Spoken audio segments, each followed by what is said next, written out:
చూసారు కదండీ! ఇది పులివెందులలో జరుగుతున్న పోలింగ్ అనమాట. ప్రజలంతా ఓటేయడానికి వస్తున్నారు. ఫస్ట్ టైం 30 ఏళ్ల తర్వాత అసలు ఓటింగ్ ఎలా ఉంటది?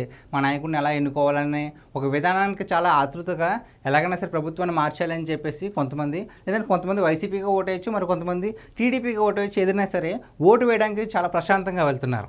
సో ఇంత ప్రశాంతంగా జరుగుతున్న పోలింగ్‌లో ఇటువంటి టీవీలో ఎటువంటి దుష్ప్రచారం చేస్తున్నారంటే మీరు ఒక్కసారి కనుక చూస్తుంటే ఇక్కడ చూసారా ఇది ఏ టీవీయో?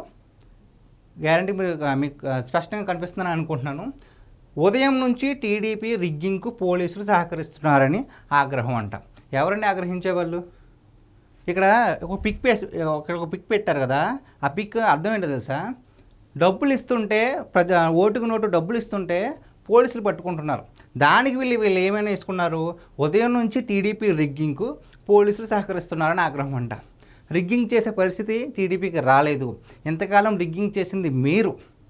సో ఇలాంటి ప్రసార మాధ్యమాలను కూడా మీ డబ్బులతో కొనేసి ప్రజల్లో ఒక దుష్ప్రచారాన్ని చేసి వాళ్ళ అభిప్రాయాన్ని మార్చాలనుకుంటే మాత్రం తప్పు. మీ ఒక్క ఛానలే కాదు కదా, ప్రతి ఛానల్లో కూడా ఇటువంటి ప్రసారాలను వేస్తూ ఉంటుంది. సో అన్ని ఛానళ్ళు ఒకటి వేస్తే కనుక వాళ్ళకి ఒక క్లారిటీ వస్తుంది. కానీ ఒకరు ఒకటి, అందరూ ఒకటి వేస్తే వీళ్ళు మాత్రం ఇంకోటి వేస్తే అప్పుడు గ్యారంటీ డౌట్ వస్తుంది. సో మీరు ఎంత తెలివైన వాళ్ళు అనుకున్నా సరే ఏదో ఒక చిన్న పాయింట్తో మీరు బయట పడిపోతారు. సో అదేవిధంగా మీ ఛానల్ వాళ్ళు కూడా ఇలాగే చిన్న చిన్న తప్పులు చేసి ప్రజల్లో మీకున్న గౌరవాన్ని తీసుకోవద్దు.